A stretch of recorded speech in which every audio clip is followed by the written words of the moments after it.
sure it's trying, going live. Thanks, Chris. There we go. Should be good. All right, good morning, everybody. It's 9:30. I'm going to call the meeting to order. I think everybody's present. A few introductory remarks. Want to welcome Margaret Lupton to the board meeting today. Margaret's here now with her new municipality. She's now representing UTRCA Tavistock and also Blandford Blenheim. So many of you will know Margaret. She's no stranger to the Upper Thames board. She previously represented the township of Zora from 1998 until 2006. She then went on to become the mayor of Zora Township, and then following a move, she's now on council for UTRCA Tavistock. So welcome, Margaret. Good to have you back on the Upper Thames. Thank you. All right. Just a reminder for everyone, Chris is the host. So if you have any issues, get a hold of Chris. Send up a message through the chat feature, and we'll try to keep everybody online for the meeting. Just a reminder to have your chat window open and your participant window. Try to use the raised hand feature, a little easier for us to see than trying to pick out waving arms. And also, just a reminder that today's meeting is being recorded and live streamed on our YouTube channel. And that's part of our requirement of public viewing of our proceedings. Our First Nation territorial greeting.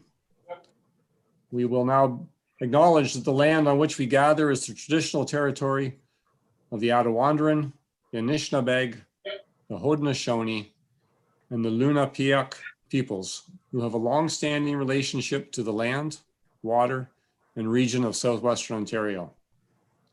The local First Nation communities of this area include Chippewas of the Thames First Nation, Oneida Nation of the Thames, Munsee Delaware Nation, and Delaware Nation at Moravian Town. In the region, there are 11 First Nations communities and a growing Indigenous urban population. We value the significant historical and contemporary contributions of local and regional First Nations and all of the original peoples of Turtle Island. All right, so again, just a quick reminder, try to use your mute button if you're not speaking, and that way we can cut back on some of the background noise. And I don't think we have any regrets today, but I'll ask Michelle to do the roll call, please. Marie Blosh. Present. Alan Dale. Present. Anna Hopkins. Anna? Oh, she was here. Come back to I her. was there. I don't know if we've lost her or. I'm still seeing her, but I'm not sure if she's hearing us, maybe not. Because I do see her, so. I'll come back to her. Tony Jackson. Yes. Sandy Levin. Yes. Margaret Lupton.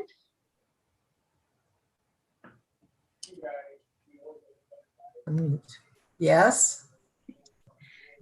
Nancy Manning. Yes. Hugh McDermott. Yes. Paul Mitchell. Yes. Anna Marie Murray. Yes.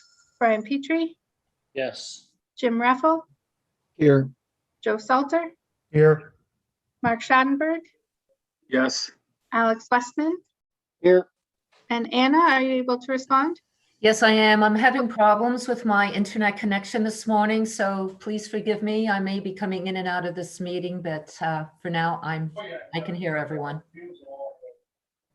All right, good. Thank you, Anna. And thank you, Michelle. I believe everyone is present for today's meeting. So item number 1 on the agenda is the approval of the agenda. Moved by Nancy and seconded by Hugh. Are they willing to let their names stand?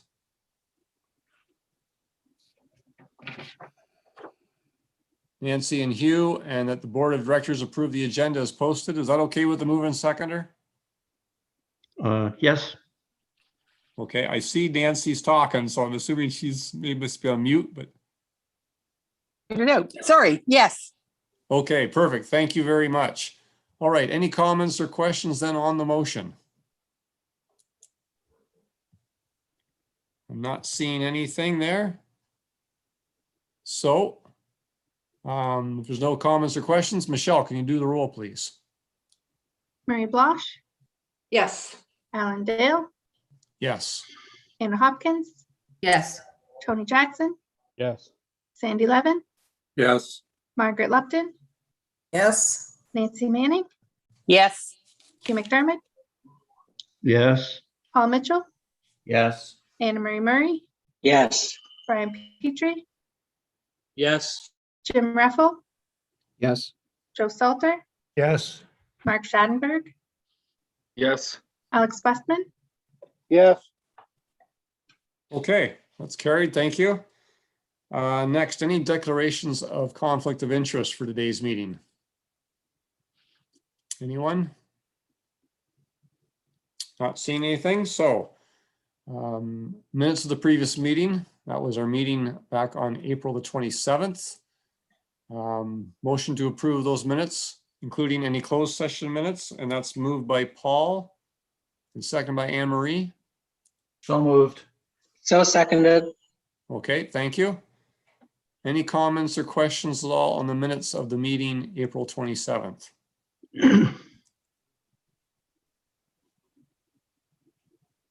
I don't see any hands.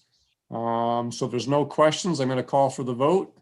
Nancy, or sorry, I Michelle. did see one hand, Alan. Sorry to cut Oh. in there. I saw Hugh's hand go up, I believe. Good, thank you. Hugh, go ahead. Sorry, I don't have that icon on my Oh, okay. on the thing. No, it just says that it's approved the Board of Directors Annual General Meeting Minutes dated April 27th, 2021. I don't think the annual general meeting should be in that in the line. Okay, yeah.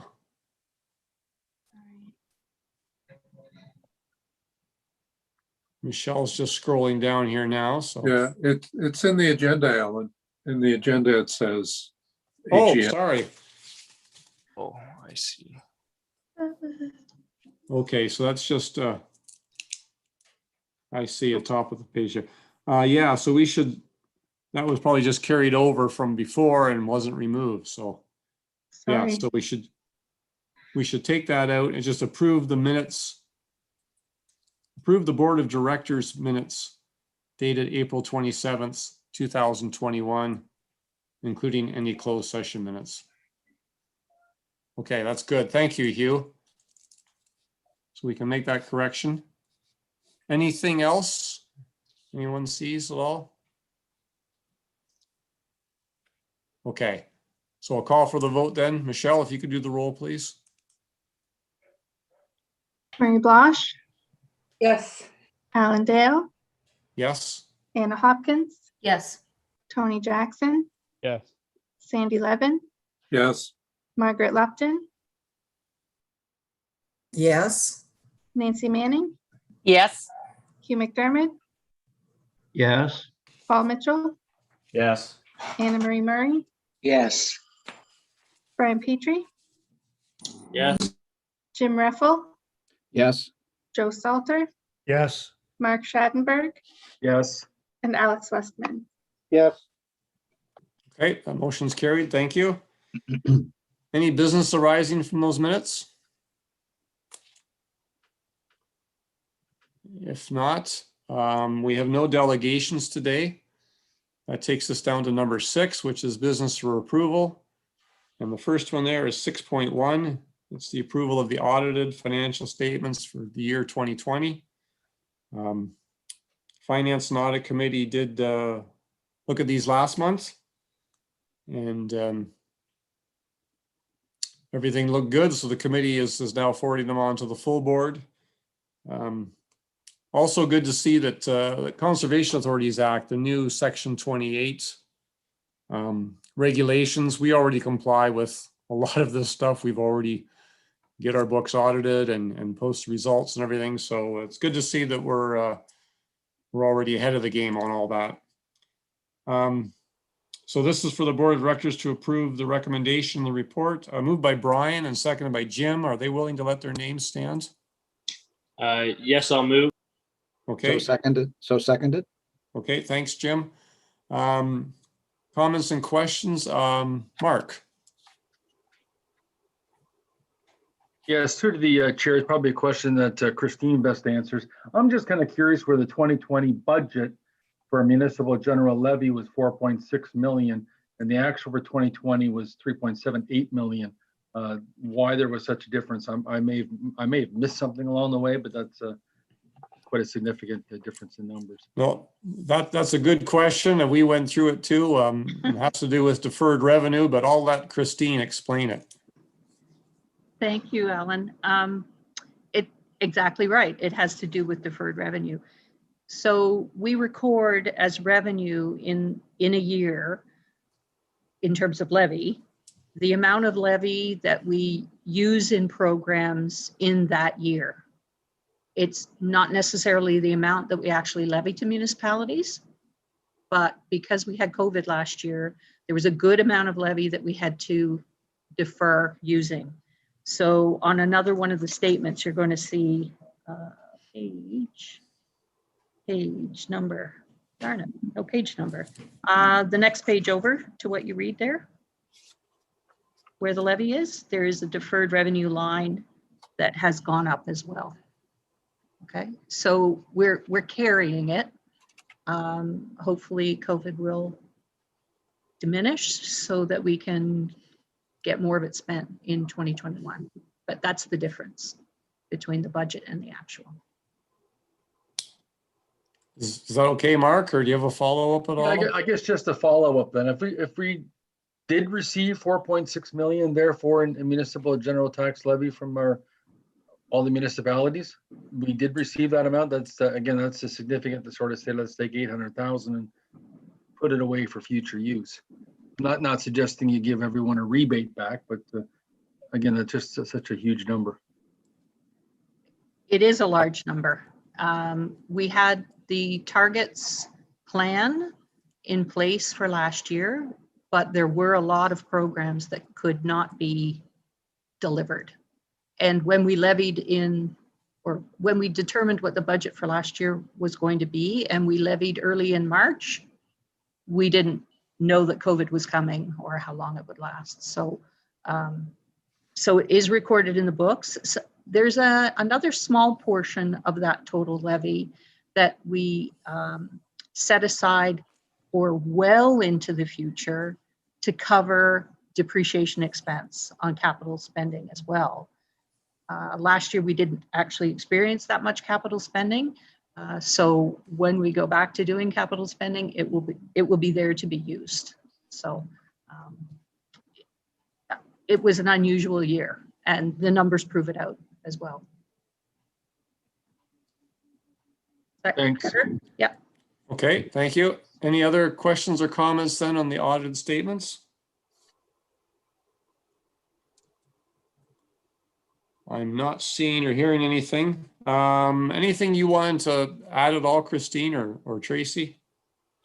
No, I think we've covered it well, and I just emphasize that yes, we are consistent with section 38 of the new regulations, and that's been our past practice. So it's one of those things that we'll be reporting back on with the governance, accountability, and transparency initiatives that was reported on last month, and we'll be checking off those boxes that we've succeeded in fulfilling those requirements. Thanks. Okay, good, thank you. If there's no other questions or comments, then I'm going to call for the vote. Michelle, if you could do the roll, please. Mary Blosh, Yes. Alan Dale, Yes. Anna Hopkins, Yes. Tony Jackson, Yes. Sandy Levin, Yes. Margaret Lupton, Yes. Nancy Manning, Yes. Hugh McDermott, Yes. Paul Mitchell, Yes. Anna Marie Murray, Yes. Brian Petrie, Yes. Jim Reffel, Yes. Joe Salter, Yes. Mark Schattenberg, Yes. Alex Westman, Yes. Okay, that's carried. Thank you. Next item we have is 6.2. That's the update to the Section 28 permit fee schedule involving minister zoning orders. You've probably heard a fair bit about this.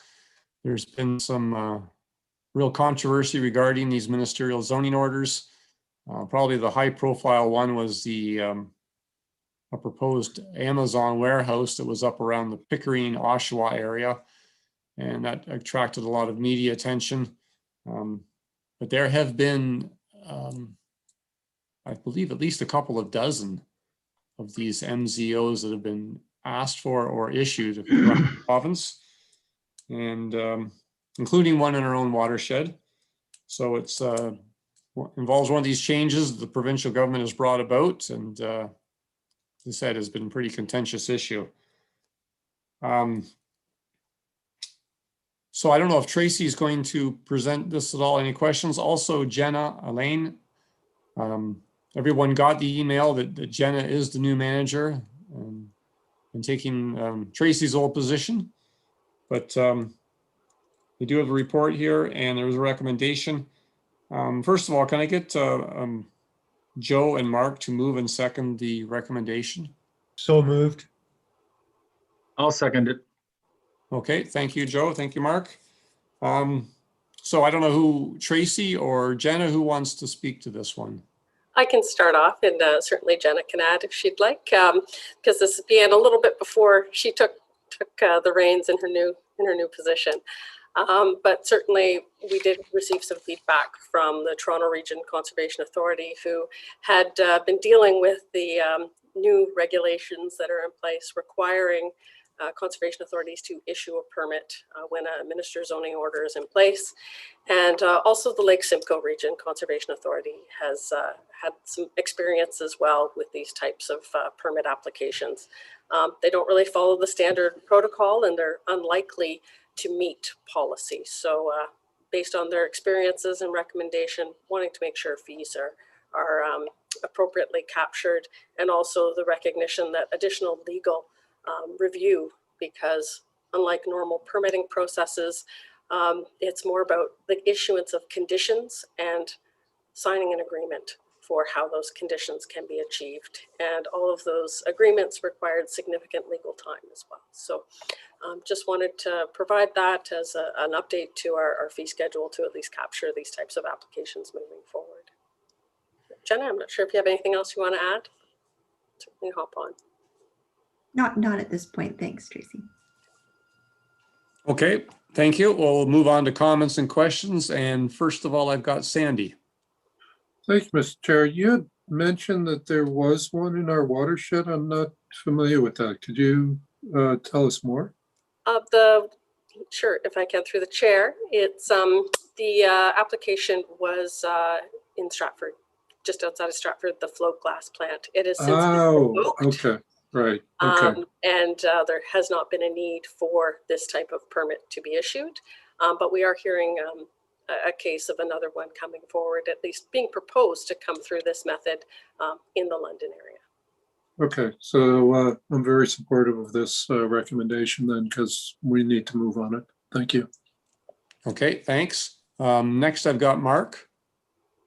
Thanks a lot, Chair. I guess my question is more of a statement, could be a question, but I know back in 2005 when Woodstock got the Toyota factory, there was an MZO order then. I guess I have to ask a real old timer. Tracy, do you qualify as being an old timer?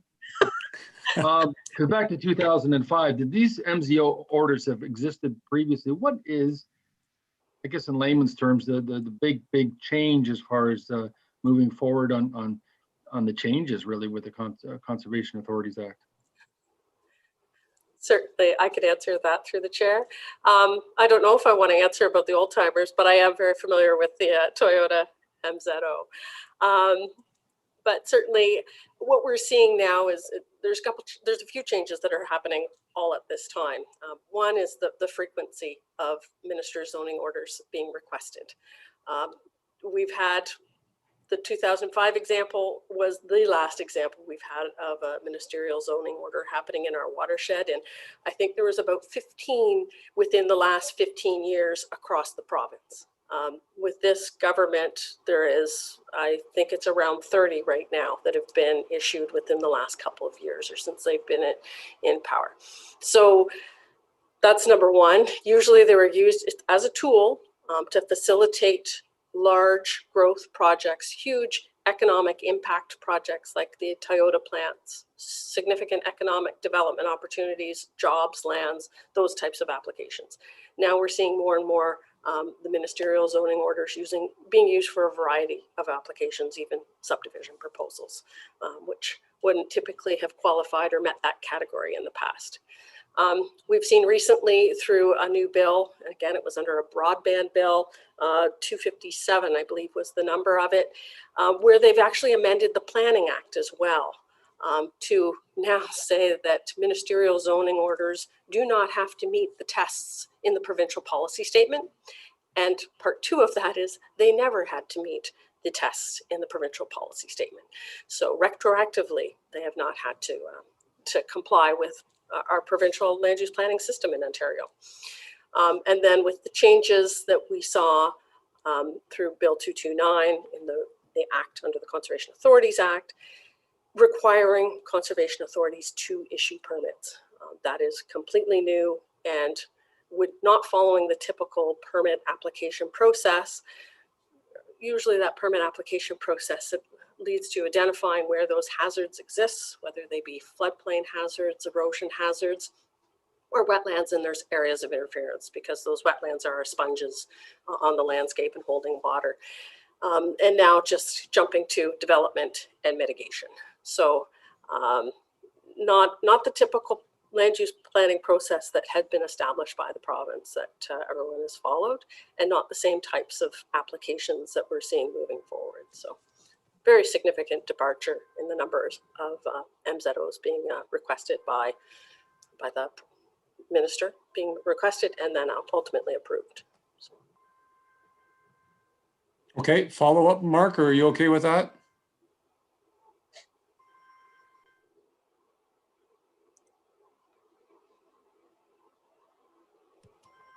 Okay, I guess we're good then. We'll go on to Anna. Anna? Yeah, thank you, Alan, and definitely supportive of this recommendation going forward. I do have a couple questions though. The permit fee, the cost for that, and whose responsibility is it? My first question. The cost of that, if I can through the chair, is based on the type of application. I would anticipate that almost all applications will fall into the complex category, which is typically a $5,000 fee. With this permit under an MZO application, that would double that permit application fee. And it's always up to the proponent or the applicant to pay that permit fee. There could be additional fees based on amount of hours of legal review, or in some cases, we may have to get additional peer reviewers in. The timelines for these applications are incredibly tight. Toronto Region had less than 2 weeks to review all the materials and provide conditions and get it to a hearing. So, you know, if we have someone off sick or away, that could put significant pressures on our technical review staff, and we may have to solicit some external help in that regard. And the fees would be based on those costs as well. Thank you for that. So how would the permit fee be listed on our schedule when it comes to permits? Is it just a question mark, or how do we pass that information on to the applicant? If I can, through the chair, we use the same format as the Lake Simcoe region did, and they simply identified a line saying applications submitted under a ministerial zoning order, and then 100% surcharge to the regular permit fee. And that way it would capture what type of category of permit it falls into. Like I said, I expect that almost all would fall into that complex category, but there may be some different scenarios. So capturing it by saying 100% surcharge, much like we do violations, would capture that. Thank you for that information, Tracy. The other question I have is around the process of an MZO, and I just want to confirm it is up to the municipality to allow the MZO to go forward, even though it's the applicant's responsibility for the fee. I just want to make sure that that is the only way an MZO can move forward. Yes, if I can through the chair, that is what I have heard from Minister Clark, who is the Minister of Municipal Affairs and Housing. We have heard from some of our counterparts at CAs that that hasn't always been the case. Again, this is a very new process, so we're making those assumptions based on what the province is telling us at this time. But who knows? It's changing rapidly. So that's the main focus that the province has been saying is that, yes, they have to have a resolution from council in order to move forward with the ministerial zoning order. Thank you for that, and very supportive that we do this as soon as possible. I'd also like to make a comment representing the AMO board for the City of London. This has been a conversation, and there is a divide within municipalities to support MZOs or not. But one of the things the AMO board did come forward unanimously saying that any MZO should have regard for the provincial policy statement to make sure it adheres to that statement. So thank you. Good, thanks, Anna.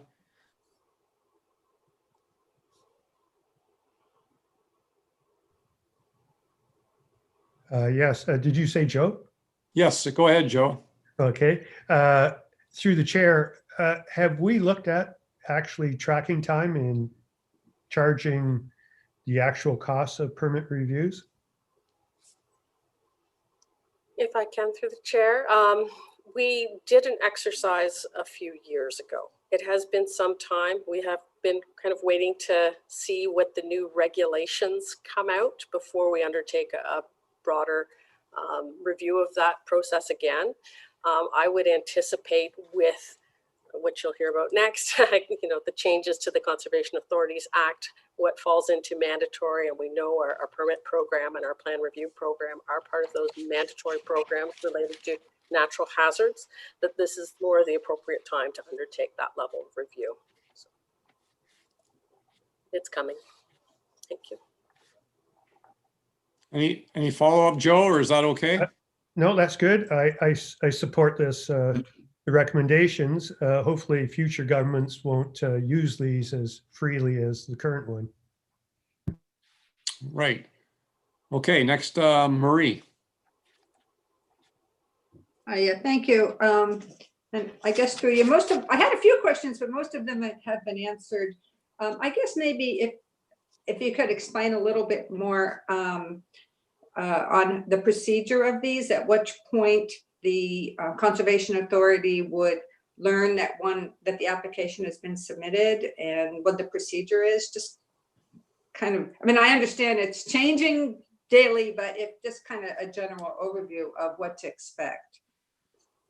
Yes, through the chair, with the one example that we have kind of currently that we've been given the heads up, and this is all new since the changes to the CA Act happened this spring, is well, actually, it was actually one of the ones that first came in force right in December when the act received royal assent.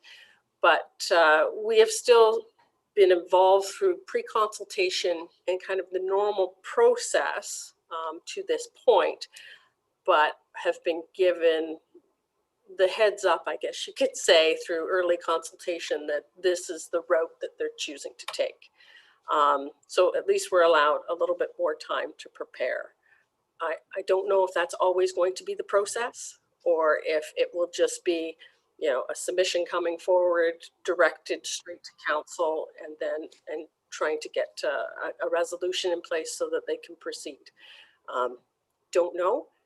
there hasn't been much guidance given from the province on how they are handling these processes either. So we're learning as we go on this one, and certainly talking with our counterparts at other CAs to gain their experiences. Anything else at all, Marie? No, I guess I'm just wanting, just wanted a little bit more clarity on that, and at what point the applicant would choose, or, you know, to go this route versus, you know, and at what point in the frame? I mean, is it something they just decide we're going to circumvent the usual process and do that, or is it something where they go part way through the process and then change their minds and decide that it's not working, and decide that they'll have more success going the MZO route? I was just trying to understand a little bit more about what the incentives are as well. If I can, the chair, I'll just add that I think it's about timing, right? If they feel that it's in their best interest to, you know, to achieve a faster timeline and try to direct the application straight in front of council, it's probably very dependent on the different councils as well, and what type of feedback they may have gotten from early discussions.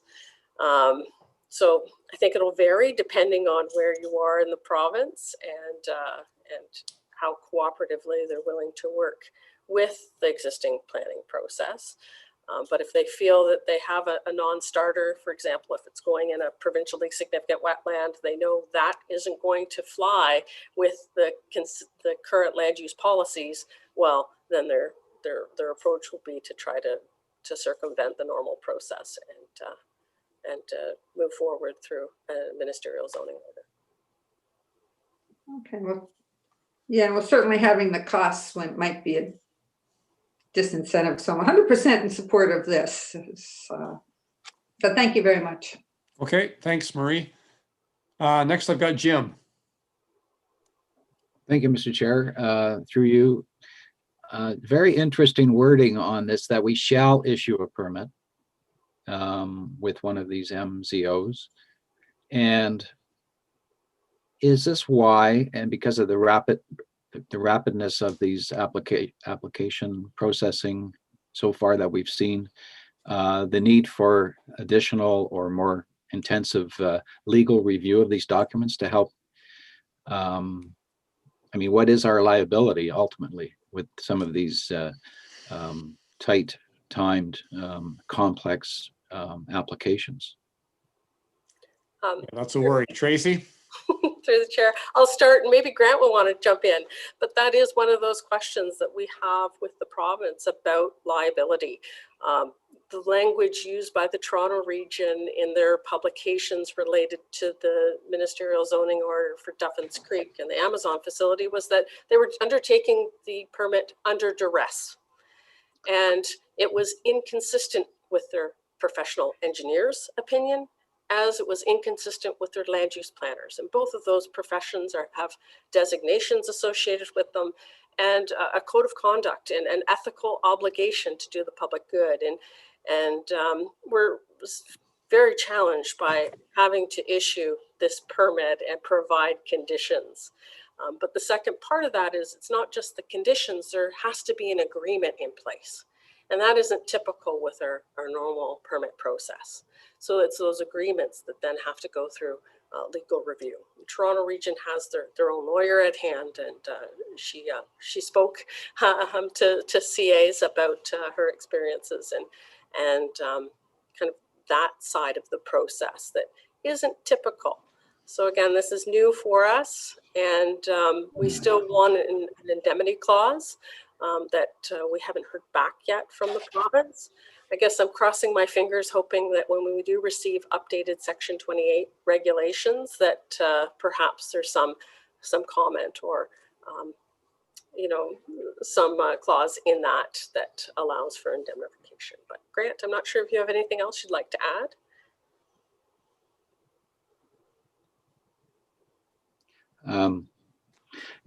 I find it very totally odd kind of situation. And I understand the need for building economic development, but it just seems very, and I think the wording that you've identified with the Toronto Regional Conservation Authority about that one proposal that ultimately was withdrawn is kind of scary. And so I guess time will tell. And if we can get clarity from the ministry or from the province, that would be something that we'll need to have. Yeah, Thank you. hopefully we can find out more from them. That would be good.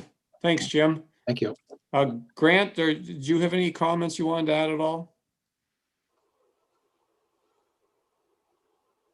I'm not hearing anything, so we've had some pretty good discussion on this. I got two more questions here. I've got Brian and then Paul. So go ahead, Brian.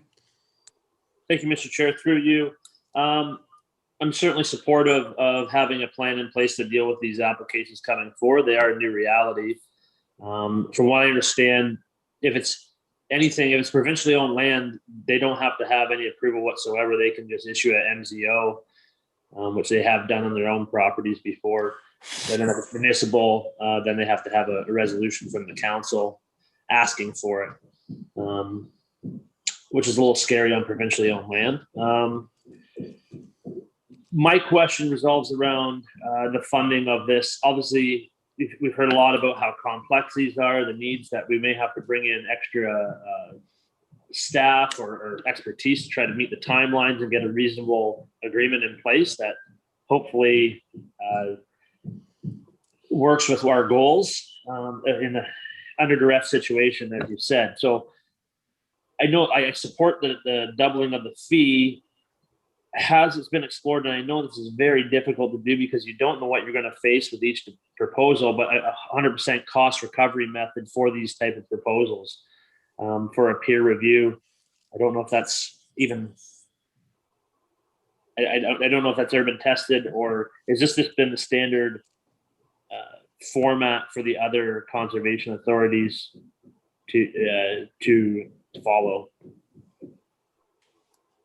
Tracy, do you have any comments there? Sure, through the chair.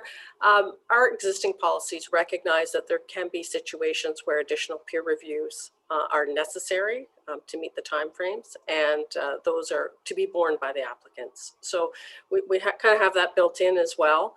So it's not just the permit fee and the time spent by the regulations officers going out to site visits and attending meetings and doing follow-up. Because after the permit's done, there's still that compliance end, and but it's also to recognize that there may be some situations where we may have to bear some additional costs, and those are to be passed along to the applicant as well. Okay, good. Next I've got Paul. Yes, through you, Mr. Chair. I too also support this recommendation, and I'm glad to see staff as being proactive by bringing forward this proposal to deal with these before we've had one, but before we have more. But kind of building on Brian's comments and Joe's question, that at this point we're looking at 100% surcharge, but I would like to see staff keep and Tracy also said there's the chance for additional fees to be charged there depending on the level of work. But I would hope that staff would be tracking the amount of work and the costs involved, so that perhaps 100% doesn't cover our costs. We may have to go to a higher level at some point. As Tracy has said a couple of times, this is brand new territory, and we want to make sure that there is 100% cost recovery. So no real question, but I do support the recommendation and like to make that comment. Okay, thanks, Paul. And yeah, I think staff are already ahead of us on that as far as keeping a track on costs and what's all involved. So, okay, I've got Mark and then Tony, and then hopefully we'll be ready for a vote after that. Mark, go ahead. Yeah, thanks, Alan. I don't know if this is all about the deregulation or the province just simply wanting to change the rules, but I know I think it was in September of 2019, they passed the More Homes, More Choices Act, which changed things. Municipals especially in communities the size of Woodstock that don't have a college or university that's suddenly going to allow basement apartments in R1 zoning areas. I know this isn't directly connected to what we're talking about now, but in a roundabout way it is, because I've been chairing the planning meetings in the city of Woodstock, and we're now going to LPAT with 4 different people that want to put in basement apartments in an R1 zoning area. So in theory, you bought a house 15 years ago and you knew that everyone was just one family living in that house, but in theory, every other house on your street could now have a basement apartment because the province of Ontario is allowing it and putting it in the provincial policy statement and add additional residential units to become commonplace. So I think at some point in time, it's getting to be a little bit too much, and intensification is important, saving farmland, et cetera, but at some point, I think that the province has pushed the fence line too far, in my opinion. But I certainly agree to this resolution or recommendation we'll be passing today. Yeah, I can only add that I think the pendulum has swung quite a bit the other way, and we're seeing the same thing in rural areas with the possibility of more than one dwelling unit per property in rural areas and in villages. So it's and there's a lot of unknown right now until they get it all regulations finalized and put through the Planning Act. Tracy, is there anything we can add there? I don't think it's just a wait and see situation. Yep. I agree with the comments. Yes. Okay. So Tony. Yeah, thank you, Mr. Chair. Just a general comment, I think. So this has turned a little bit into a political comment period, but in reality, I think I don't have any problem with the fees and knowing and understanding business. Time is money too. So I think the media's made a play on a couple issues on MZOs, but they do have a value for specific industry. And I think you can look at Oxford County and the city of Woodstock and the benefits of Toyota Corporation. They've been a model citizen there and done a lot of great work in the community for enhancements to environmental goals that we've had as well. So don't just take the media twist on 1 or 2 plays. These have a benefit, and the cost recovery is a fine approach to take. And as I said, sometimes this isn't all ill-conceived and evil planning here to defeat conservation authorities. We're still included in the process and still get a chance to work on agreements. And I support the fee thing, as I see there's a benefit to all parties, and it should be recognized for the benefits as well as the negative aspects. Thanks.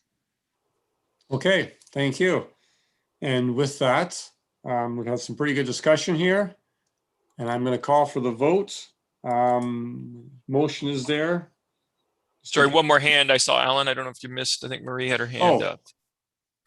Marie, go ahead. Oh, yeah, no, I took it down when you went for the vote, but I mean, I appreciate Tony's comments. The only other question I had was, with this cost recovery is different from other applications. Do you anticipate any pushback on that and saying, well, it should be treated the same as others, since we don't get cost recovery on other applications? Tracy, you want to tackle that one, please? Chair, we've kind of categorized it the same way as we do violations. Violations also have 100% surcharge, and it's that they're not normally following the typical process in place, and they are likely to have some sort of impact or have had some sort of impact. So that's why we tried to draw some similarities there with the recovery. Okay, thank you. Okay, good, thank you. So this is, again, the update to the Section 28 permit fee schedule, and I'm going to call for the vote. Michelle, if you could do the roll, please. Mary Bloch, Yes. Alan Dale, Yes. Anna Hopkins, Yes. Tony Jackson, Yes. Sandy Levin, Yes. Margaret Lupton, Yes. Nancy Manning, Yes. Hugh McDermott, Yes. Paul Mitchell, Yes. Anna Marie Murray, Yes. Brian Petrie, Yes. Jim Reffel, Yes. Joe Salter, Yes. Mark Battenberg, Yes. Alex Westman, Yes. All right, that's carried. Thank you very much. That takes us down to item number 7, which is business for information. And we have 7.1, which is our regular section 28 status report. And Jen is the new manager, as I said. She's available for any questions. So first of all, can I get Alex and then Marie to move and second we received the report as presented? Alex? Thank you. Marie? And I'll second it. Good, thank you. Any comments or questions at all for Jenna on the report?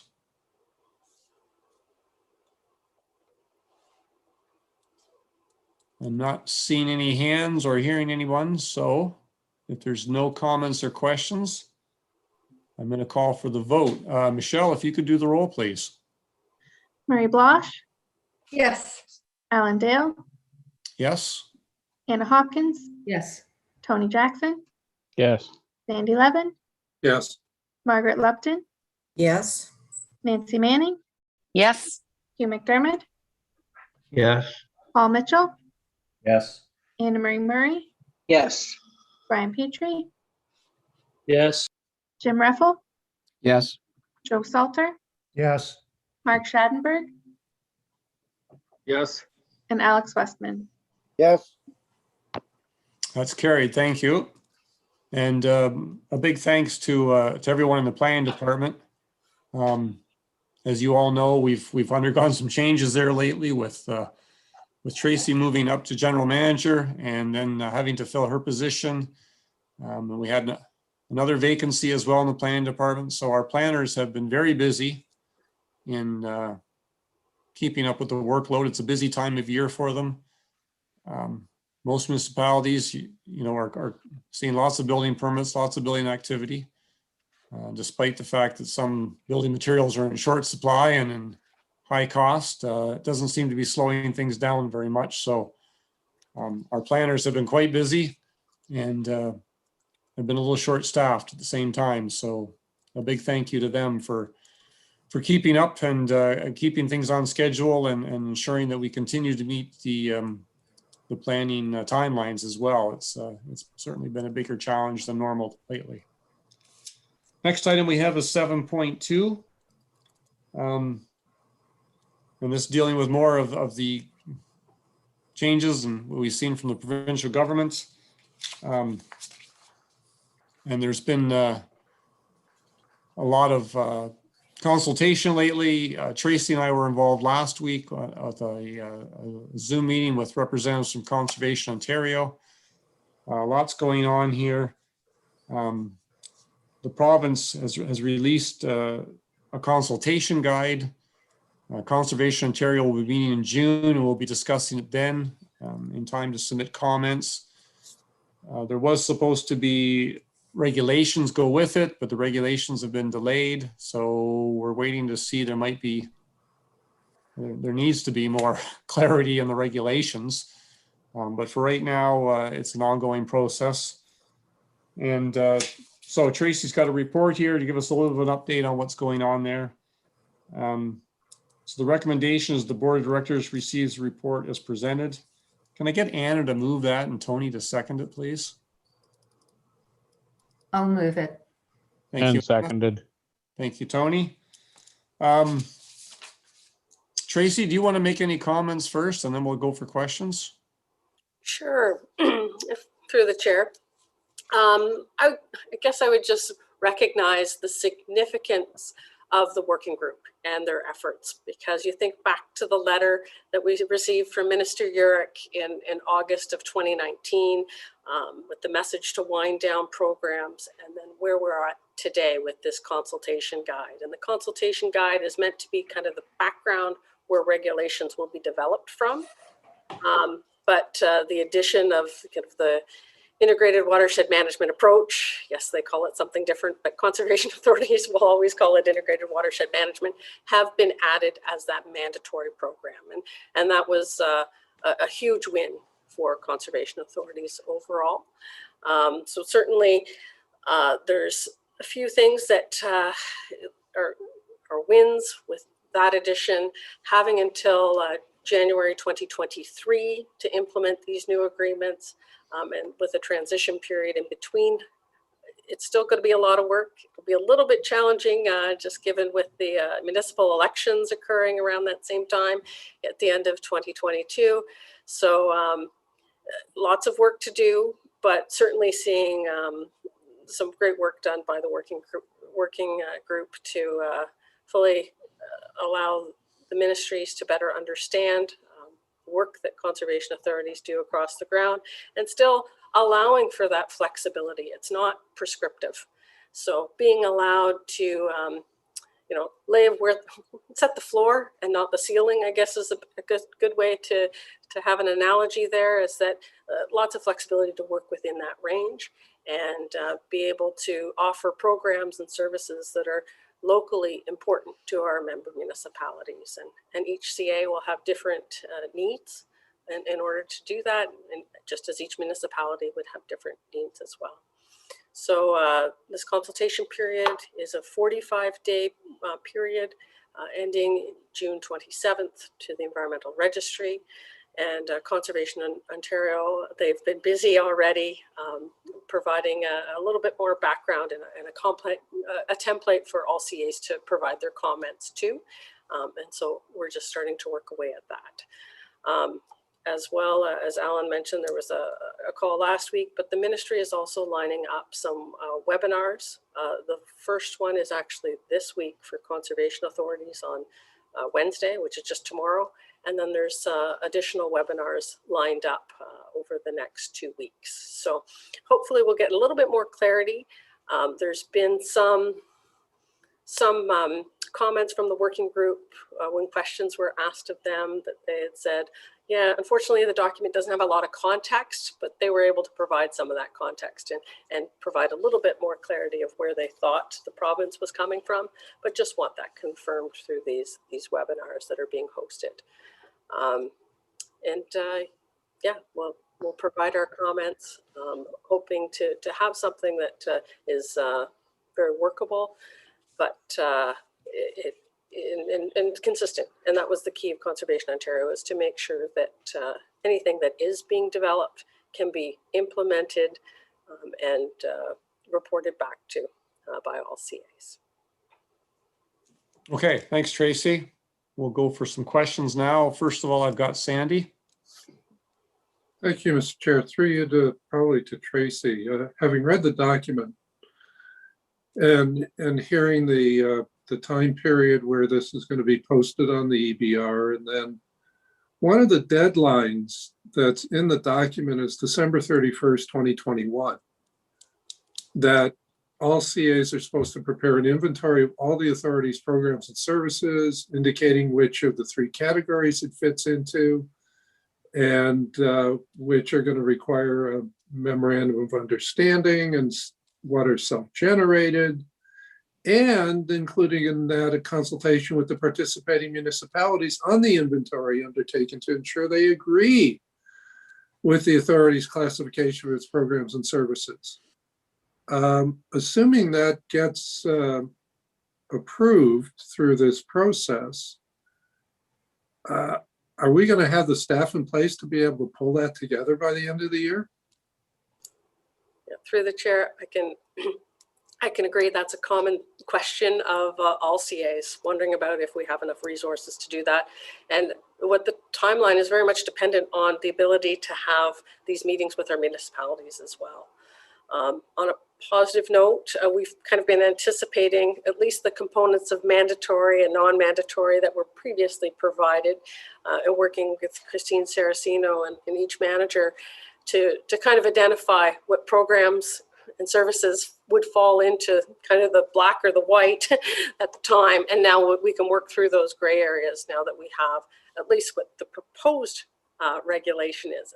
Still at this time, this isn't final. So until a final regulation is posted, exactly what you said, Sandy, is that we're probably not likely to see that until July or August. And then to finalize this work and ensure that we have consultations with member municipalities. So I'm hopeful they give us a little bit of flexibility where perhaps, similar sized municipalities, similar type of characteristics, watershed characteristics, we could group together through grouping of consultations rather than one-on-ones. Not ideal, but yeah, time will be a bit challenging. There are certain areas that suggest that some extensions may be permitted. Again, I would imagine those exceptions would be based on the municipalities wanting more time to review these rather than the conservation authorities engaging in that. Certainly that's one of the main comments that the CAs have had so far. Okay, one of the other challenges I see in this is the for the non-mandatory programs, we develop at some point an MOU. I would anticipate there'll be individual MOUs because some municipalities may not want to say tree planting, let's say. But again, I'm kind of wondering, will we be in a position to be able to develop those, know how many trees to order in time to develop these MOUs? I'm just really just very concerned about the extra administrative burden this is going to put on all CAs, and we're going to have to figure out a way to pay for that, whether it's through levy or through agreements. So I'm sure this is going to get discussed by Conservation Ontario and certainly in the webinars, but even some of the smaller stuff that this puzzles me is how is it going to work? Let's say our education programs are going to be non-mandatory, I guess. So we're going to have agreements. So let's say we have an agreement with St. Mary's that they're okay with the program, but Perth South isn't. So a Catholic student in Perth South goes to school in St. Mary's. Does that mean that student can't go on the education program? I just look forward to having all this sorted out because clearly all the details haven't been thought through yet. Thank you, Mr. Chair. Well, thank you. And it is very complex. And I think that they said that outdoor education wasn't mandatory, but if it's outdoor education regarding dam safety, I think it does qualify. So it's not even all outdoor education that's mandatory or non-mandatory. It's very complicated. And if you have one municipality to deal with, like some CAs, you can get that sort of nailed down. But when you have about 20 municipalities in your watershed, it's going to be that much more complex. So yes, we're facing some really challenging months ahead. Anna, you're next.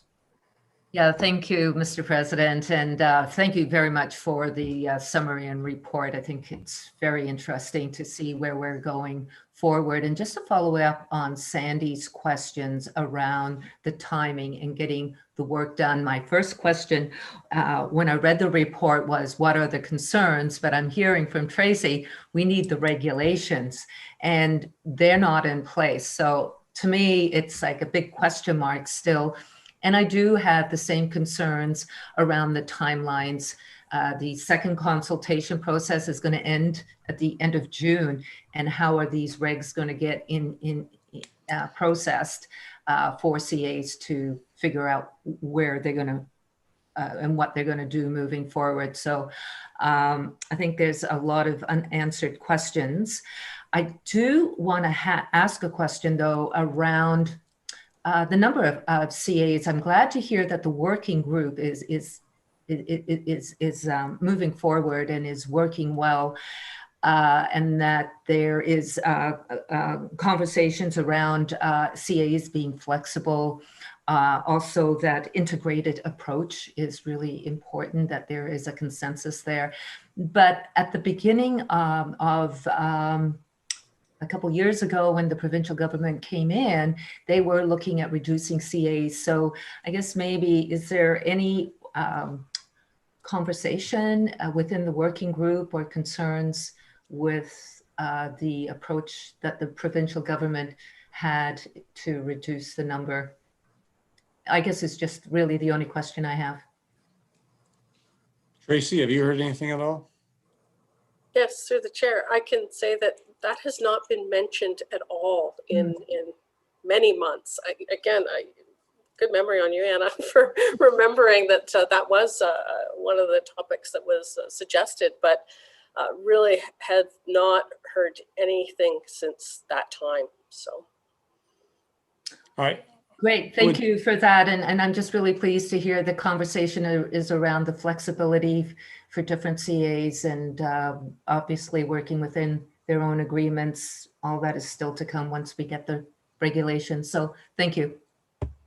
Thank you. I haven't heard anything at all lately about the province pushing CAs to merge or amalgamate, but if they are thinking along those lines still, they're doing it in a roundabout manner, because as they make things more and more difficult for CAs, I think some of them will find it pretty hard to deal with these challenges on their own. And there might be some smaller CAs that ultimately might look to do something, but it certainly isn't an overt program right now to get CAs to amalgamate or anything. Paul, you're next. Yes, through you, Mr. Chair. I'm pleased to see that we've finally got some indication of what's mandatory and not mandatory. And that was the big question we've been looking for what, year and a half now. And I agree with Tracy's comments that it appears the working group has been able to soften the provincial approach from what it was when that famous email came out a year and a half ago as well. My question is, how is this going to work for the County of Oxford? Because although there's 5 of us sitting on this board that represent all the lower tier municipalities, we actually, the agreement is, as far as I know, with the County of Oxford, and the residents don't pay through our township or our city taxes, we pay through the county taxes. So do you know at this point whether it would be possible to just have a series of memorandum of understanding and as well as the agreements with the County of Oxford, or is it going to be necessary for the Upper Thames to have those agreements with each of the lower tiers? Because that's certainly going to have an impact on the amount of work that Upper Thames staff has to do, but also lower tier staff has to do on this. Well, speaking for myself, I'm hopeful that we can do it with the county at the upper tier. We've got a little bit of Blandford Blenheim in the watershed as well. And I represent Norwich and Southwest Oxford. So the only one in Oxford that's not part of the watershed is Tillsonburg. You've got 9 lower tier municipalities there. So I'm hopeful that we can just do one agreement with the county and keep this as simple as possible. Tracy, do you have anything to add? Through the chair, I hope the same. And yeah, we're working with Conservation Ontario to establish kind of template agreements and share different approaches that and brainstorm that with different CAs, because yeah, we have some that have upper tier agreements, some will have lower tier agreements. Oxford's the region, so there's a lot of different scenarios that could play out. And as Ellen mentioned earlier, there's some CAs that only have 1 or 2 municipalities, and then others have 25. So trying to find the easiest process forward will be our goal, but making sure that those lower tiers are represented in their wishes as well. I agree with both of you, Ellen and Tracy, that hopefully we can do it at the county level. It just seems to be so more efficient. And but from what I'm hearing at this point, it's just a hope, and we're still looking for more clarification. So whatever influence we can use to make that happen, I hope that we can do it at the county level. Good, thank you. Jim, you're next. Thank you, Mr. Chair. Just a process question. The deadline for this consultation process is December 31st, 2021, so the end of the year. And this is sort of what I would call a watershed consultation process. And so is there, I'm not sure if there's a requirement or a intention that these that our submissions are approved by the board, or is this something that is an administrative approach, or is it a bit of a hybrid? We don't normally meet in December, if there needs to be some kind of sort of final sign off, but what are your thoughts about this now that we're sitting here in May comfortably with some time in front of us? Maybe not too comfortable, but what are people's thoughts on that? Tracy? Yeah, great question. I think it'll all depend on how successful we are with getting our meetings with our municipalities and the number of municipalities, just as we spoke about with Oxford, trying to be as efficient as possible. Yeah, seeing where that lands. Perhaps it's more or less the board giving direction on the agreement itself and the conditions and the different program areas and responsibilities, and then each being able to at a staff level being able to work those out with the participating municipalities. I'm not sure. Again, a lot more clarity, and hoping the province can provide a little bit more direction about what's expected in these inventories and things as well. So, so stay tuned. Yeah, there'll be more. We'll keep the board updated, but I really don't know how much the board's going to have as far as decision making, but we'll certainly keep the board informed, and the board can be there to approve what they need to approve and provide direction to staff where appropriate. So yeah, I think from past experience, it's important that the board is kept up to date, and I know staff have done a great job at keeping us up to date on many of these different types of matters, all matters, and so this is obviously something that's very important to continue doing that. So thank you. Okay, thanks. Brian? Thank you, Mr. Chair. Through you, a couple questions. Now that we've had some information come forward from the province, I know it's not finalized. Can staff get going on, or they probably have started, putting into categories generally the programs that we have to try to narrow down where the problem childs are going to be? That's the first question. And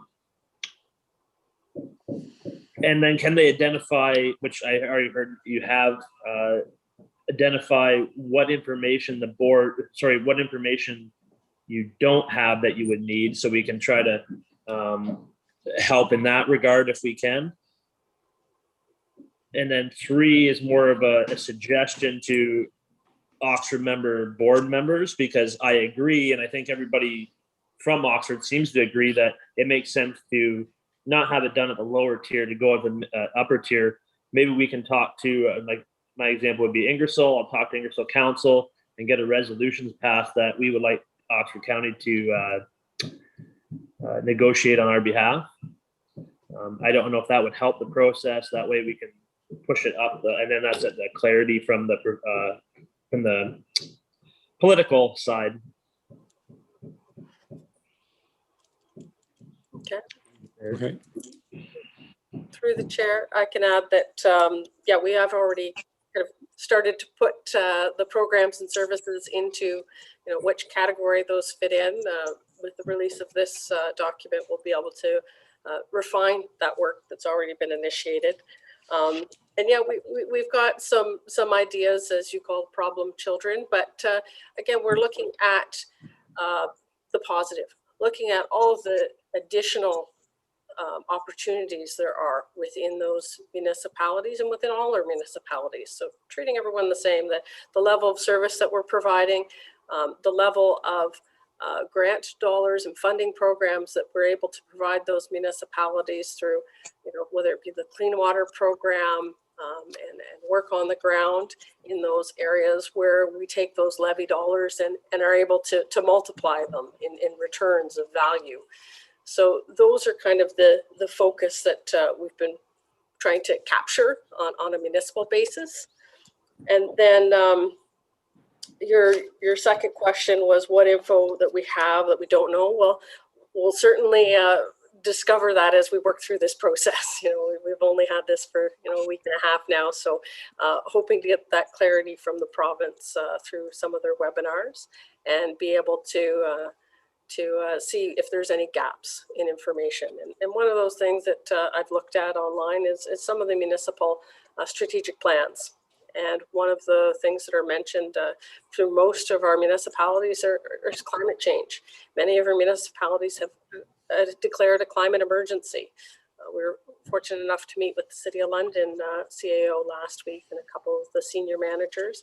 And again, explaining their new reorganization structure and how climate change is a major part of the work that they're doing, and have renamed some of their development areas to reflect that. So that is a main emphasis in the work that they're doing. So how we can better complement the work that we're doing with our municipal objectives as well. And I think of so much of the work that we're doing on the ground does complement that and does build resiliency to climate change. So how we can better categorize, reframe some of the work we do, and capture that so that when we're working with our municipalities through these agreements, they can see the benefits and the services that we're providing. Okay, is that good, Brian? Just a quick follow-up on that. Just from an oversight perspective, again, it seems like we have a lot of time, but we don't meet in July, we don't meet in December. Staff is going to be taking holiday. Like, this is going to move fast as far as what has to come together. And I know you don't have all the information, but at some point, can the board, can you present a plan to the board? It's like, what am I looking for here? I think you'll be seeing an update on this every meeting. Every month? Okay. We're going to be working on this for the next several months. Because like Sandy said, there's going to be, I agree with Sandy, there's all these little intricacies that are going to pop out that haven't been thought of before because it's never been done before. Yep. Yeah, it'll be a work in progress, and we'll just keep plugging away best we can. So, and if we need to have a quick meeting in December or change a meeting schedule, that is a possibility. I just don't know at this point how it's all going to unfold. But as I said, we'll try our best to keep the board updated and work our way through these changes. Last call for any comments or questions then on the motion. Seeing nothing. Again, this is a motion to receive this report as presented. And I'm going to call for the vote. So Michelle, if you could do the roll, please. Marie Blosh, Yes. Alan Dale, Yes. Anna Hopkins, Yes. Tony Jackson, Yes. Sandy Levin, Yes. Margaret Lupton, Let me try this again. Okay. Yes. Oh, okay. There we go. Sorry. It's okay. Hugh McDermott, Yes.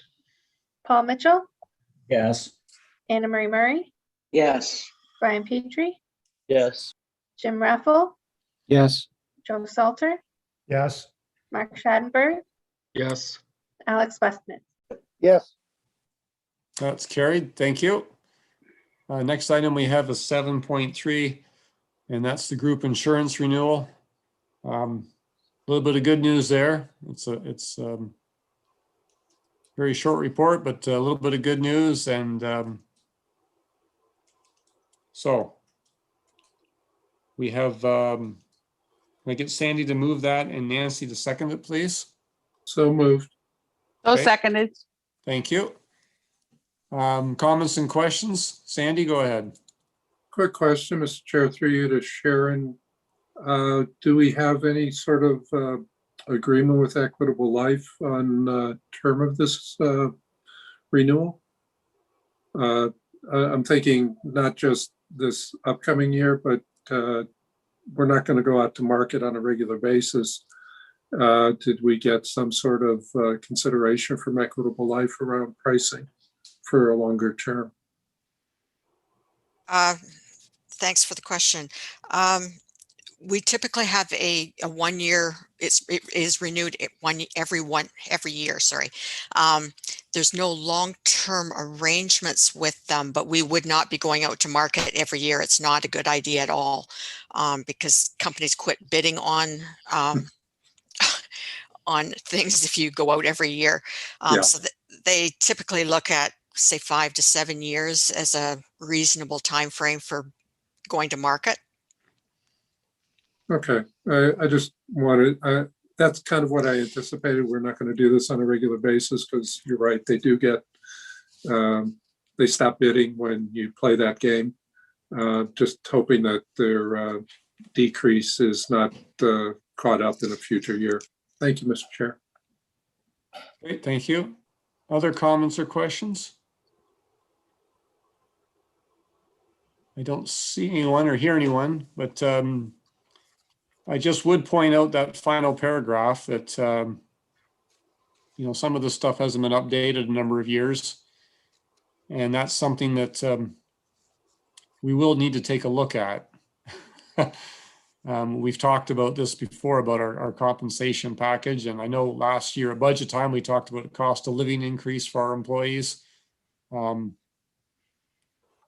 Certainly we do need to stay competitive with the, you know, with other employers, whether they be public sector or private sector. So it's good news this year, but you know, we do have some challenges going forward, and we do need to take a look again at our overall compensation package.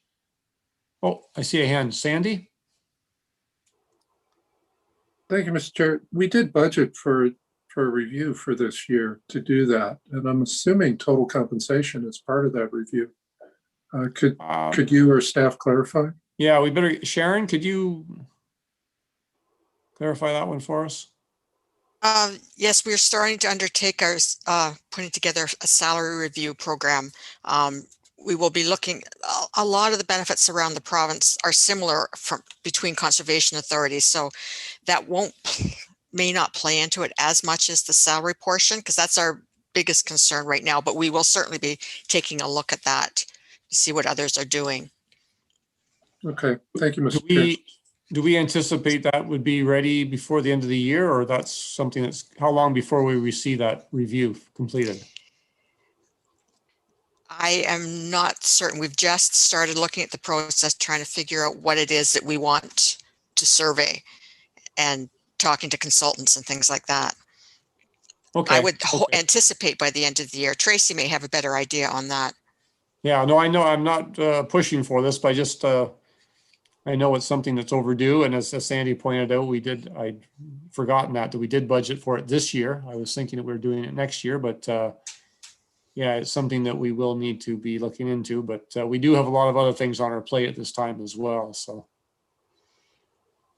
Okay, if there's no other comments or questions right now, I'm going to call for the vote. Michelle, if you could do the roll, please. Marie Blosh, Yes. Alan Dale, Yes. Anna Hopkins, Yes. Tony Jackson, Yes. Sandy Levin, Yes. Margaret Lupton, Yes. Nancy Manning, Yes. Hugh McDermott, Yes. Paul Mitchell, Yes. Anna Marie Murray, Yes. Brian Petrie, Yes. Jim Reffel, Yes. Joe Salter, Yes. Mark Schadenberg, Yes. and Alex Westman. Yes. All right, that's carried. Thank you. Next, we have item 7.4. We're going to have a presentation here on alternative sources of funding, which is basically, if you work at Upper Thames, you have to be skilled in how to find alternative sources of funding. This is something our staff are very familiar with, and they do a very excellent job of finding all sorts of programs and securing funding from other partners and other programs. So I'm going to turn it over to Teresa to give us a presentation. Good morning, everybody. It's great to see you. I'm just going to stop my video so that I don't lose any kind of connection here from home.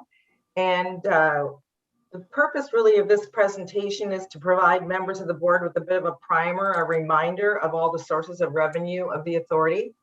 The information that I'm hoping to present today, I want really to help give you some context and some of that background as we begin to sort out the impact of these new regulations. Hopefully it helps you to be able to communicate with your municipalities a little bit easier. Can we go to the next slide, Chris? So I am using, this is a graphic that we've been including in our communications regarding budget on programs and services. I'm using 2019 as this represents, a bit more of a normal year, but I expect that 2021 will look very similar.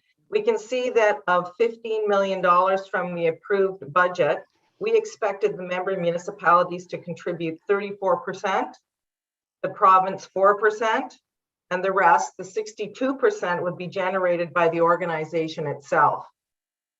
Today, I'd like to spend some time describing this self-generated revenue, and in particular, the contract revenue.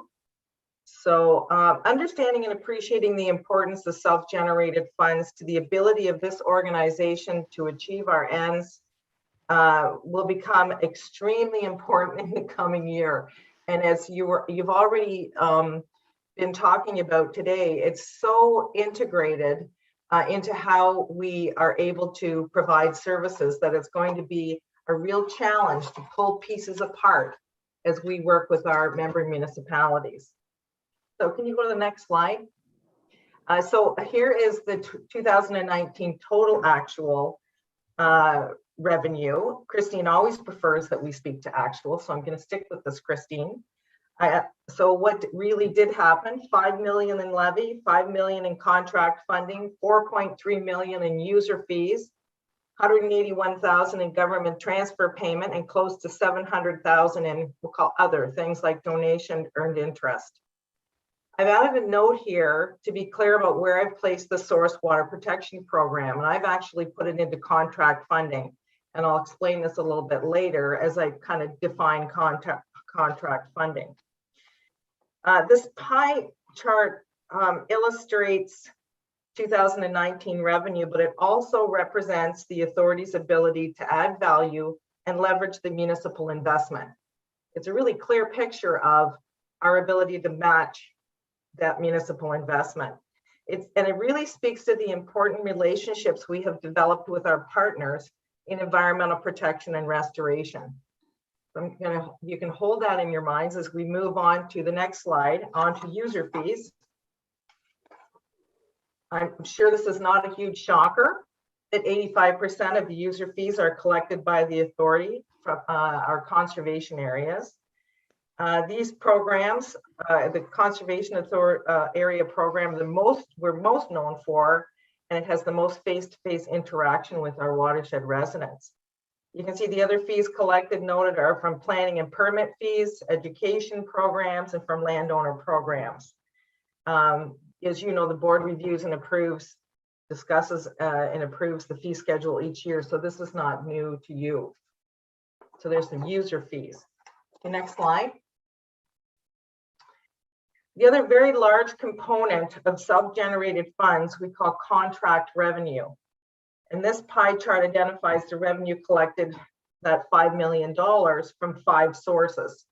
Contracts with municipalities, with corporations, foundations, and not-for-profits, with provincial ministries, with federal departments, and with clubs, golf courses, and other land users. So I've included some examples of organizations and programs from each source, and I tried to actually use the year, the 2019 year, so that I'm not mixing and matching money with contracts. So next slide. Just in terms of how do we define contract funding? So a formal agreement exists. There are deliverables expected from the authority and funding collected for this work. Why do we enter into these contracts? We enter into lease agreements to allow others in the community to use our lands. Provincial or federal agencies or NGOs whose program objectives align with the Upper Thames vision, mission, and vision are looking for delivery agents to implement their programs locally.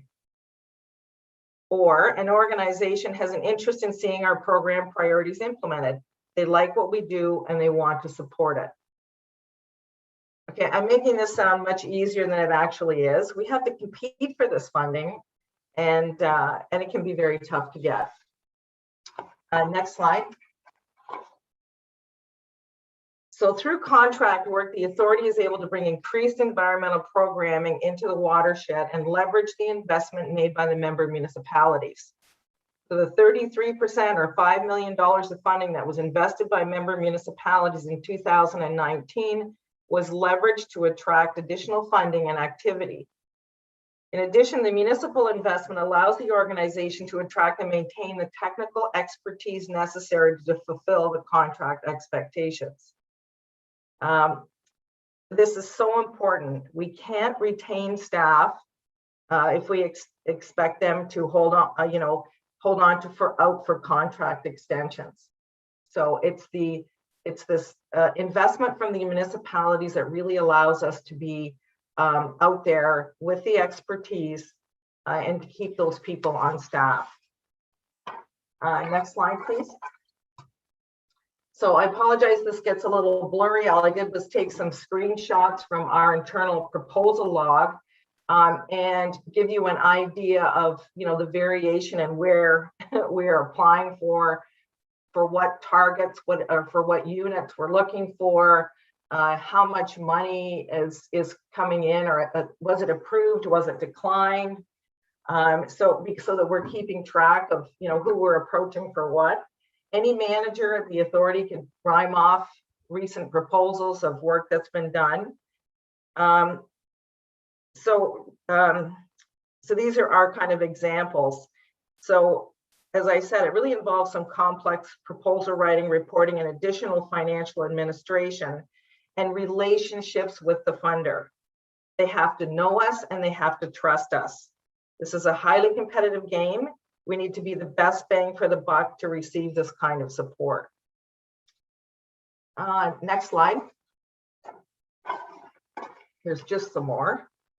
Also, I wanted to mention also hidden in some of the federal and provincial contracts are about $70,000 worth of employment programs. So we apply for this year, I think we have 7 staff who will be working for us, from 8 weeks up to 36 weeks, again, that we've applied for and been able to bring into the organization. You can see that the amounts range from about, I think it's like $1,600 from Unsmoke Canada, which, by the way, gave us a whole bunch of, gave us the money to buy, our pickup sticks and bags and gloves for cleanups, to $150,000 from RBC for our community science initiative that you may have read about in the FYI. So there's a real range, and I could, bore you with lots of detail, but I'm trying to give you an idea of the breadth of the partnerships that we have out in the community and with these funders who value the work that we're doing. One of the things that may become obvious to you too is many of these things would not be mandatory. These are maybe non-mandatory things that we are doing, but our community and our funders really feel it's important that we do this type of work. I wanted to just highlight one new partnership. So next slide, please, Chris. And you may have, if you've had a chance to read the FYI, you may have read about this. We've started a kind of a new partnership with Start.ca. It's a London-based technology service company, internet, phone, TV. The company has a really strong corporate directive to give back to the communities where their customers live. Now, we started in 2019 partnering with Start on our Green Leaders Initiative, and this is an education program that develops leadership skills and promotes civic action. So they funded about 17 grade 7 and 8 classes to go through that program, and also funded the summit to the tune of about $25,000. The result, so what really has happened is we've created this relationship now with Start.ca, and the result is this new sponsorship program. Start.ca will donate $25 for any new Start.ca subscriber who is directed from social media posts or they select UTRCA during their sign up. So they'll be given a choice when they sign up to say, here's 3 different things in the community. Would you like us to give our money to A, B, or C? No cost to the subscriber. Start's going to give that money to us. No additional cost to the subscriber. So the donations support our efforts to create and protect wildlife habitat, improve water quality, and foster community engagement. So this program went live on April 27th and it'll run for a year. And if we only get 1/3 of their new startups, which is about $1,200 a year, that's a $10,000 infusion into another alternative source of funding for us. So next slide, please. So I'm just bringing you back to this total revenue pie, really trying to bring home that leveraging piece about how important the investment is from the municipalities for us to provide, to bring in the other funding, but also deliver a much larger, more robust program as a conservation authority. So I like to end with that whole is greater than the sum of its parts piece. And I'm hoping that our process as we go out to our municipalities doesn't pick it apart to death, because we seem to be able to make this work when we use the investment of our municipalities and create this larger program. That's it. Thank you. All right. Thank you very much, Teresa. Appreciate having that update and review of all the work that goes on in trying to secure funding. Great to see, and great to see that a number of those contracts were with municipalities. So obviously a number of them are quite keen to have us do some work for them. Can I get a mover and a seconder here? I get Hugh to move it and Paul to second that the board of directors receives the presentation. I'm so moved. And thank you, Paul. Thank you, Hugh. Any comments or questions at all for Teresa on her presentation? I'm not seeing anything or hearing anyone, so if there's no comments or questions, I'm going to call for the vote. Michelle, if you could do the roll, please. Marie Blosh, Yes. Alan Dale, Yes. Anna Hopkins, Yes. Tony Jackson, Yes. Sandy Levin, Yes. Margaret Lupton, Yes. Nancy Manning, Yes. Hugh McDermott, Yes. Paul Mitchell, Yes. Anna Marie Murray, Yes. Brian Petrie, Yes. Jim Reffel, Yes. Joe Salter, Yes. Mark Schadenberg, Yes. Alex Westman. Yes. All right, that's carried. Thank you. And thanks once again, Teresa. I know it certainly has been an ongoing challenge to secure that funding, and it always leaves staff a little bit of uncertainty, not knowing how much funding they're going to get and what programs, but it's certainly something that the staff is very good at doing. So we appreciate that. Thank you. Next item we have is number 8. It's for your information report. And once again, you'll see lots of updates in there. Busy time of year for staff. You know, tree planting and outdoor work going on. And of course, we have some ongoing issues such as the gypsy moth. I have one question for staff. I don't know if we're able to go ahead with the demonstration day on June the 10th. Do we have any update on that at all? There we go. June the 10th, we're hoping to have a demonstration up at our property up at Thorndale. Do we know if that's still on track to proceed? Yeah, I am, if I can through the chair, I'm not certain about that with the changes that were just announced on Thursday, if that still meets the requirements. Okay, well, we'll keep we'll try and keep the board updated and posted. I know there's another whole series of updates regarding campgrounds and what's allowed and what's not allowed. So I don't know. Do you have any updates at all there, Tracy? You want to provide at this time? Specifically for the FYI, I just wanted to point out that the board had asked for some additional information about the gypsy moth. And so great question, and thought it was worthwhile to include it in the FYI to answer that, because there's many who have that same question right now, with it being one of these years that they're emerging. As well, we included a little bit more about the natural heritage and natural cover presentation that Kathy Quinlan had provided to the board a couple months ago, and an opportunity to go out and take that show on the road, as they say. So certainly providing that feedback through the FYI to get those messages out to the subscribership to the FYI as well. Yeah, I guess kind of another business and concluding remarks. Whoop, I was going to grab some questions first. Oh, I sure. saw a couple of hands here. Hugh, did you have a question? Yeah, no, I was just hopeful that if it does go ahead, that we'll get an email about the drainage. So if it's not going to go ahead or it's going to go ahead, just please send out an email. That's all. Thank you. Yeah, I think we can try to find out, and through Michelle, we can send an email to the board if that demonstration day is going to go ahead. For those board members that want to attend, then they'll know if it's proceeding or not. Okay, and Nancy, I saw your hand. Yeah, just follow up through the chair. Are we doing any spraying for gypsy moth in any of our conservation authorities?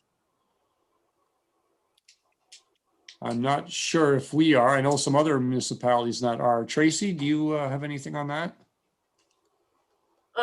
Unfortunately, I don't think Jennifer is here. I don't believe we're doing them in the CAs, but maybe Alex wants to touch base with what's going on in the ESAs in London. Alex, are you there? Yes. Can you hear me? Yep. Go ahead.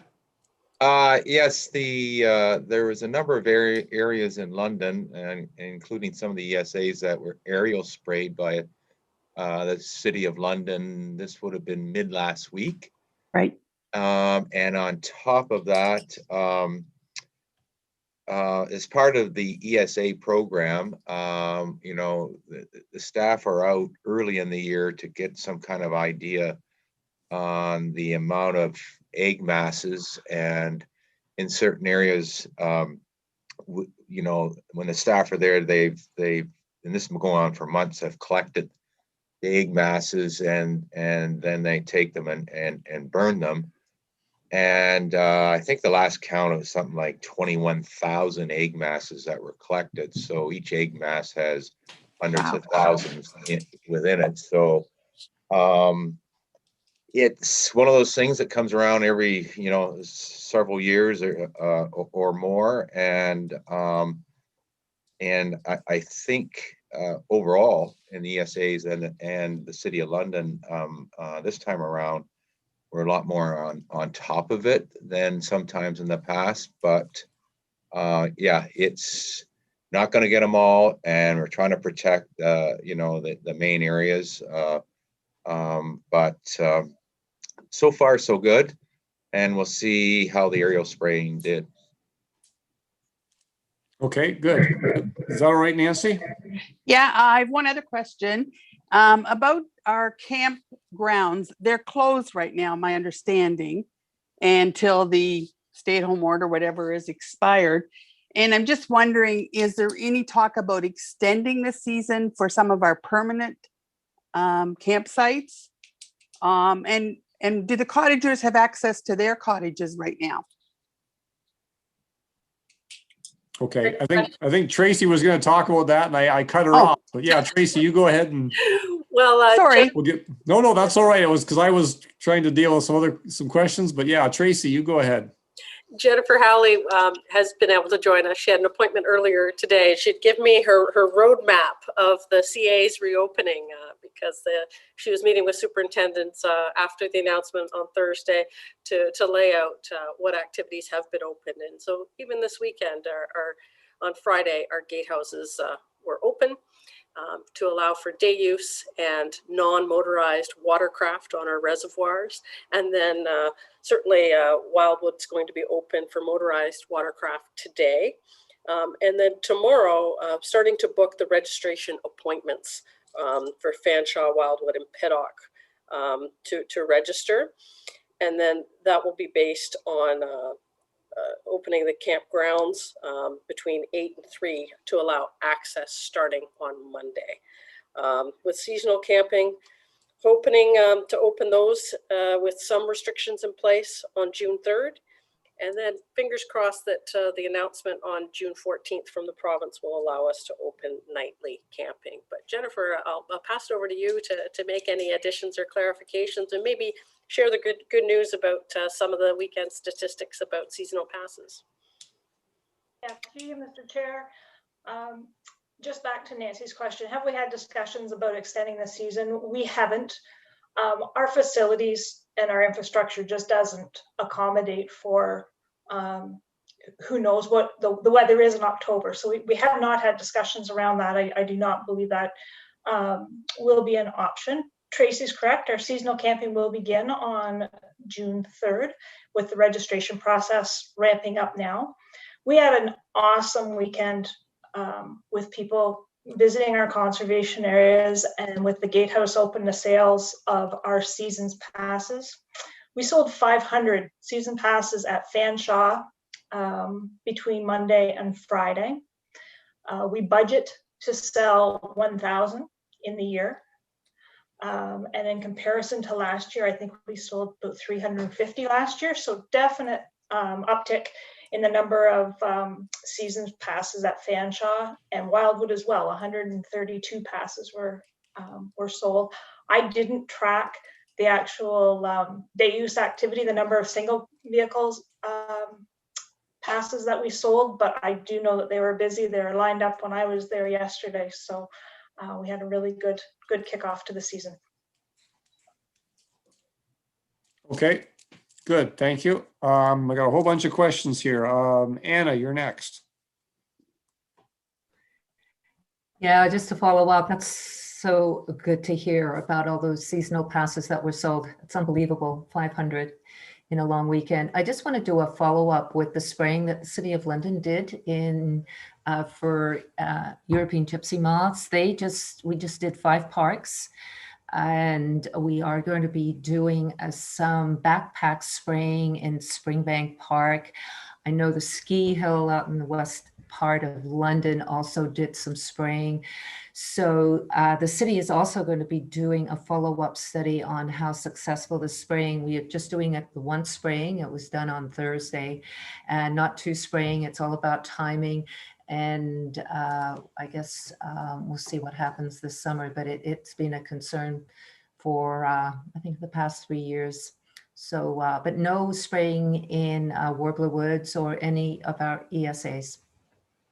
Thank you. Okay, good. Thanks for that information. Alex, you're next. Yeah, just to the question about spraying in other conservation authorities, the Sauble Bayfield Conservation Authority has done some spraying in some of their woodlots. They're basically just spraying the fringe areas so that it contains the gypsy moths within that woodlot. But I personally have had a couple of inquiries from our residents in Lucan Badolf asking, what do we do? So I've pointed them at the Sauble Bayfield staff to be able to get some direction on what they may do in their own bush lots. And there's some pretty creative people out there using used vegetable oil and turpentine and spot spraying each of the little nests, but that's a little inefficient, but it certainly is something. But people are very aware of it, and I think the CAs are doing a good job of getting information out. So, yep, good, thank you. Tony? Yeah, through you, Mr. Chair. Again, this is regarding gypsy moth. So Sunday morning at 6 a.m. in the morning, I was at the back of my farm watering trees, and I was invaded by a helicopter, actually on the other side of the creek, but I assumed it was probably spraying for gypsy moth in behind the Fullerton ballpark in that area. I was just trying to confirm if it was or not. The smell was pretty obvious from where I was, and I was totally caught off guard at 6 o'clock in the morning. I didn't expect the helicopter to be flying around overhead spraying. So I wondered what the protocol was for advising people on spraying, and again, what other insects would it have an impact on? For example, there's lots of honeybees and hives in the area too, in close proximity. I guess I just wondered about the drift and if there are any potential impacts and how we notify people. It may not even have been the Conservation Authority. I did try to send an email to John at about 10 after 6 after I hopped on my ATV and got out of the area. So anyway, I haven't had a response back. In fact, I got an error message on the email. So I'll try to touch base with him today to see if they were spraying out in that area. But anyway, it's an important service and necessary by the sounds of it. So just like some more information on it. Thanks. Okay, thank you. I don't know anything about this at all, but maybe, you know, between staff here on the president of the meeting, we can get in touch with John and the forestry department, and we can get get some information back to you, because I'm not aware of what was going on in Fullerton. So it could have been a farmer doing aerial spraying too, but it just appeared to me to be over the trees, so I suspected it was gypsy moth. But right. There's Well, also judging by Alex's comments, it wasn't the CA. I mean, we know the City of London did some, but we'll see if we can find out some more information on that anyway. There's also a maple syrup operation across the river, so it could have been that individual trying to protect his trees for the future maple syrup season. Could be. It was hard to identify specifically. Okay. Alex? Well, we'll see. Sorry, is that Tracy? Yeah, sorry. I was just going to suggest if Alex has anything else to add, because yeah, we're not familiar with any spraying on our own lands that we've arranged. Yes, through you, Mr. Chair. We have not been approached, to my knowledge, about any potential aerial spraying on any of our lands, or that we're aware any lands close to us. But I think the best thing, possibly there maybe someone else, some other staff might be aware of something that was adjacent to our land. So we'll look into it after the meeting and report back. That's great. Thank you, Alex. Okay, Mark, you have a question or a comment? I guess the first one is a question up to the FYI newsletter. I noticed there was a Community Nature Project webinar on Wednesday, May 19th. So that would have been last week. Just curious if there was 2 people that signed up and participated, if there was 100 people that signed up and participated, any idea whatsoever how successful that education program went? I'm not sure who wants to answer that one. Perhaps Teresa will have a response to that. Thanks. We had over 250 people actually sign up, and I think over 200 people actually attended. It was wonderful. It was a little nerve-wracking for the presenters because I don't think they expected to get that many people interested, but it's just a wonderful program to involve. It's a citizen science program, so people are learning how to use their phones to identify all kinds of things out in the environment and help us collect information. I'm just curious about the participation levels in some of those events, Mr. Chair. So that's great to hear that there was that many people. My next one is kind of a follow-up to talking about the campgrounds and whatnot. I know part of our budgeting last year was to upgrade some hydro to some campsites, I guess specifically at Fanshawe. Was all that work able to get done before the campgrounds and whatnot could open up? Jen, are you still with us? I know Jen can answer that for us. Yep. Through you, Mr. Chair, we have tendered for that job, and that job will commence in the fall. That will be fall work done once the park's closed. Okay, very good. All right.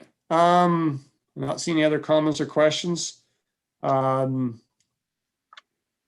just any concluding remarks? Tracy, have you anything to add at all? No, again, I would just remind now that the gatehouses are open. If you're coming into the parks, certainly stop in and visit and use your swipe cards. And if you need a swipe card, Jennifer can certainly set you up.